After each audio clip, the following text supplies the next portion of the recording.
All right, babe, let's get one thing straight. This is real and raw relationships where we don't sugarcoat fucking shit. And I sure as hell am not about to hide behind my excuses or let you hide behind yours, okay? And who the fuck am I? I'm Angela. I am a no BS relationship coach and your unapologetic bestie who's here to shake things up for you because I believe that change is always possible until you're dead. So if you're tired of feeling stuck in the same toxic cycles, you're wondering why your relationships, whether with your partner, friends, or your fucking self, they feel like a battlefield, then you're in the right place, all right? This isn't your cookie cutter, just communicate better advice, right? We're dragging your patterns, your fears, and your limiting beliefs into the light. So if you are ready to ditch the toxic sides of you, own your worth, and finally build the badass connected relationships that you crave, then let's fucking go. Welcome to the carnival. I'm the ringleader now. Won't hear a sound at all as I bury you 6 feet underground. Today we are talking about raising resilient kids and stopping the fight that we have in their battlefields because we're healing ourselves first, right? So let's get real, all right? Just humor me. What happens when you're watching your child struggle? Whether it's with their confidence, their insecurities, or being made fun of, right? It's hard to deal with as moms. What happens is we want to fight. We want to protect them, right? I've been there. And let me tell you, it wrecks you. It doesn't only wreck you, it wrecks your children. But here's the thing we don't want to hear, right? These are the things that we want to do. And what we don't want to hear is that we can't protect them just by stepping in and fixing everything for them. Telling them, who said that about you? I'm going to go fight them, right? I'm going to go handle this. I'm going to go talk to the parents. I'm going to deal with this. Don't you worry your pretty little head, right? So real protection, it comes from raising them to be strong enough to handle it on their own. And in order to do that, we have to handle our own shit first, right? So we can't just fix everybody else's shit, which is what we love to do, until we fix our own shit. So today, we are actually going to be diving into something that is deeply personal, okay? I'm going to talk about my daughter's experience of being teased about her teeth, all right? So we're going to talk about that. We're going to talk about how it's impacted her confidence and boundaries, and how as moms, we often try to protect our kids from their pain because we're still, in fact, carrying our own pain. But here's the wake-up call part of it, right? If we don't deal with our own insecurities, we're just passing them down, aka intergenerational trauma. And we're not about that. We're about breaking that, right? Breaking that cycle. So let's break the cycle. Let's teach our kids to thrive instead of just survive, and instead of needing us. Okay? So let me start out with telling you a little about that story, all right? Let me tell you about the pain that's associated with watching your child struggle. So I'll never forget when my daughter came home and she told me she was made fun of at lunch because of her teeth.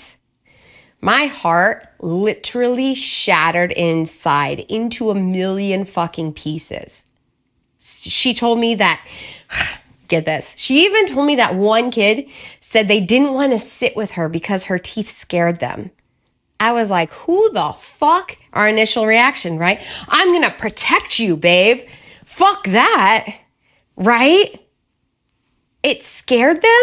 Are you kidding? Can you imagine hearing that as a kid? As a mom? I literally was ready to march into the cafeteria, find that kid, and, well, you know the rest of the story, right? Let's just say it wasn't going to be a pretty sight, right? We don't want to catch a case, though. So what I had to do was I had to realize that my reaction wasn't just about her. It was about me. It brought me back to all the times I felt rejected, when I felt like I wasn't good enough.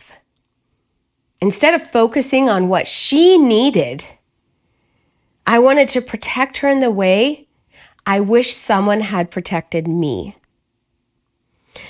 But that's not what she needed.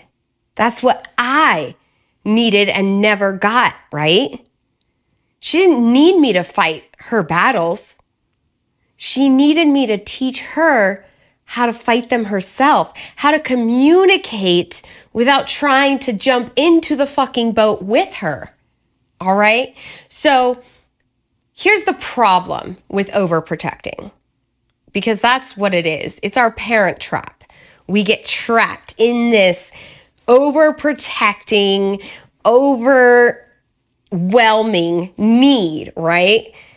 Because as moms, we want to shield our kids from every hurt, every insult, every bad day that they have. But if you're really being honest, when we do that, we're not actually fucking helping them. We're teaching them that you can't handle this, that they need us to step in because they're not strong enough on their own.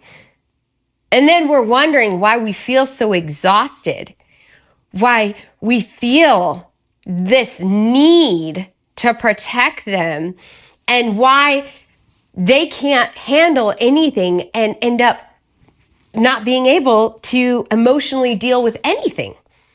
It's not protection. You are disempowering your children, because the real root of the issue, if we're being honest, a lot of that overprotectiveness comes from our own wounds. It comes from the pain we haven't healed yet, the rejection we're still carrying, the times we felt powerless. We don't want our kids to feel that way, so we overcompensate. But the truth of that, our job isn't to erase their pain. You can't erase it. It comes back up, as we've already seen in our own fucking wounds, right?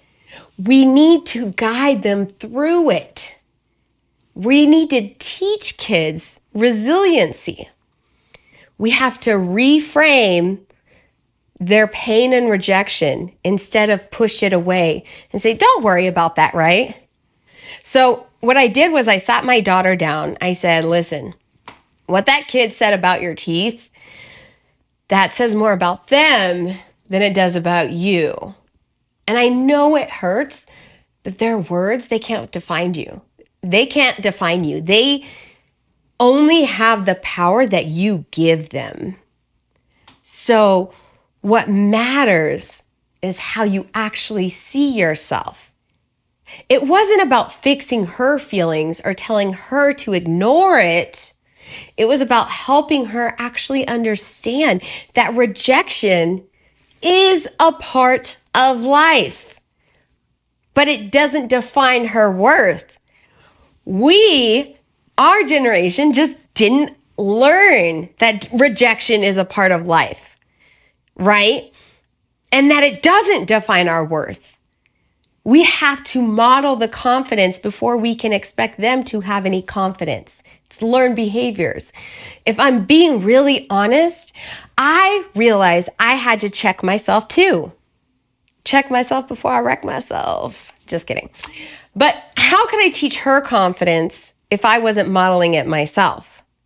So I started being more mindful of how I talked about myself around her.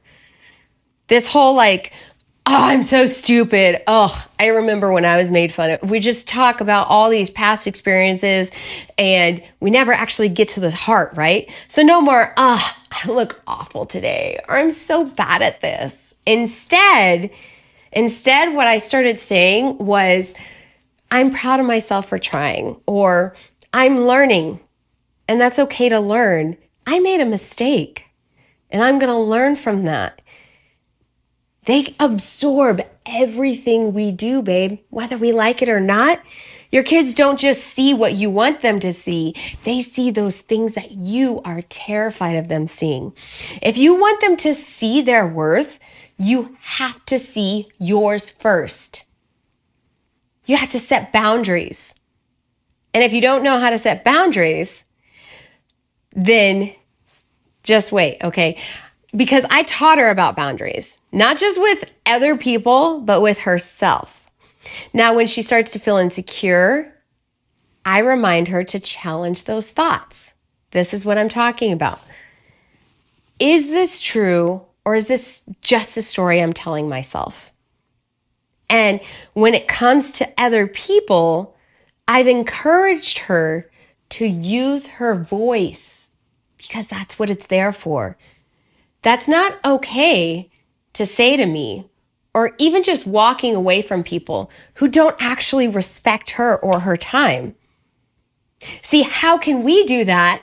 How can we tell them to do that if we don't fucking do that? We get all hot and bothered and want to fight people, right? You have to learn, heal yourself so you can help them. Figure out your own boundaries. The cycle stops with you. But the raw truth, if we don't heal our own wounds, we're just passing them down to our kids. Because you're still carrying trauma from your great-grandparents. The insecurities, the fears, the self-doubt, they don't disappear, as you've fucking seen in yourself. They show up in how we parent, how we react, and how we model behavior.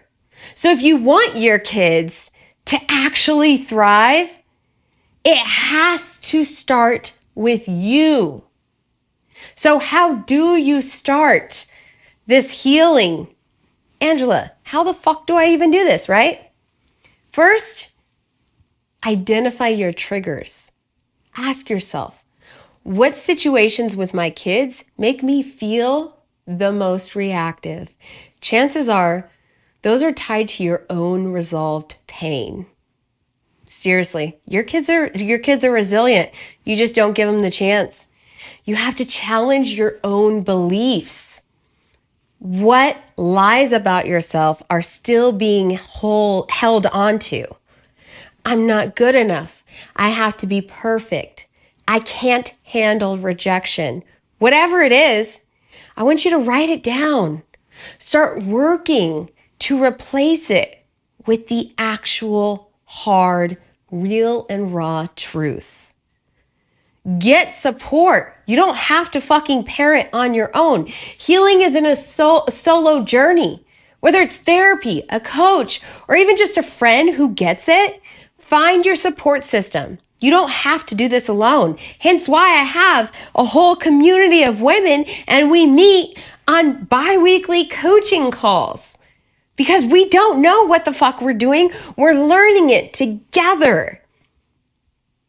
It's about empowering yourself for your kids so that your kids can then empower others. Now, at the end of the day, our kids, they don't need us to be perfect. They don't need us to be magnificent. They need us to be fucking real and communicate.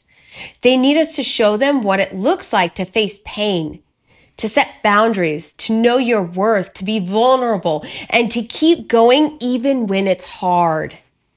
And the best way to teach them is by doing it ourselves. So I actually have a challenge for you this week. This week, I want you to do two things. One, this is not going to be easy. I want you to handle not handle, I want you to let your child handle one hard situation on their own. You can support them, but do not step in. Do not speak for them. You give them the opportunity to have their voice and figure it out. And all you are is a supporting guide, like fucking Mr. Miyagi, okay? The second one is I want you to identify one belief or wound from your past that's still affecting how you parent. Write it down, sit with it, and then start working on it, because breaking the cycle, it starts with you. I could say it over and over again, but we want so badly to fix everyone else because everybody else is the problem, right? And we are still unwilling to accept where we have been the problem. So your kids, look, they don't need you to protect them from the world. They need you to prepare them for the world. And that starts with you stepping into your power so that they can step into theirs. It's not easy. It fucking sucks. And you're gonna wanna punch a baby. Not literally, figuratively. But it has to happen if you wanna make the changes in your life for you, but also for your kids. They can't respect you if all you're showing them are your unhealed wounds and your unmet needs. So start today, because why? Because you have to get real, get raw, and get the fuck over it so that you can shift your confidence and be the badass individual that you want to be for yourself and your loved ones. All right, babe, I'll see you next time.